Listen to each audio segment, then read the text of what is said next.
गर्मियों की कुंडलपुर की बात है। वहाँ तो ऐसी स्थिति होती है कि दिन रात लू चलती है। दिन में तो चलती है, रात में भी लू चलती है, ऐसी गर्मी। हम लोगों की स्थिति ऐसी होती थी कि जो कमंडल होता था ना, कमंडल, वो कमंडल दो दो खाली हो जाते थे, क्योंकि गर्मी होती थी तो पानी मारने की इच्छा हो जाती थी। रात में जब नींद खुलती थी तो इतनी मुंह जो है वो प्यास लगती थी और पानी से चेहरा धो लेते थे, तो कमंडल कभी कभी दो लग जाते। अब हुआ ये, एक दिन आचार्य श्री जी जंगल से ऊपर से कुंडलपुर बड़े बड़े बाबा के दर्शन करते हुए नीचे आए, और नीचे आए रोज की भांति वो पाँव धोते थे।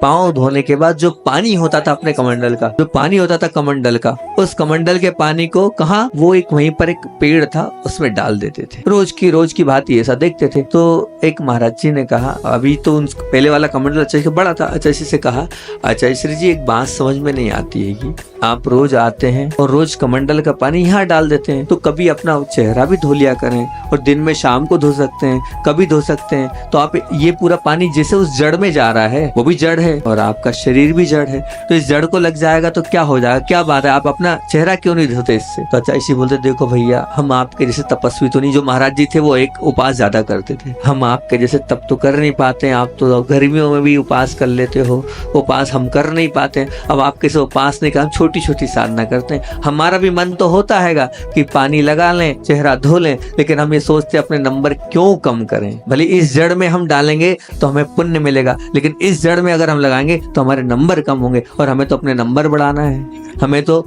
जल्दी से जल्दी अपनी ऐसी मार्कशीट तैयार करना है कि हम आगे बढ़े। इसलिए हम प्रयास ये करते कि हमारे नंबर बढ़े, और इसलिए हम यहाँ ना डालकर उस जमीन में उस पानी को स्वाहा करते। बचता तो है, सोचो हमको लेना पड़ता था और उनका बचता था। वो ऐसा पानी यूज करते थे गर्मी में। ऐसे पूज्य आचार्य भगवंत विद्यासागर जी महामुनि राज की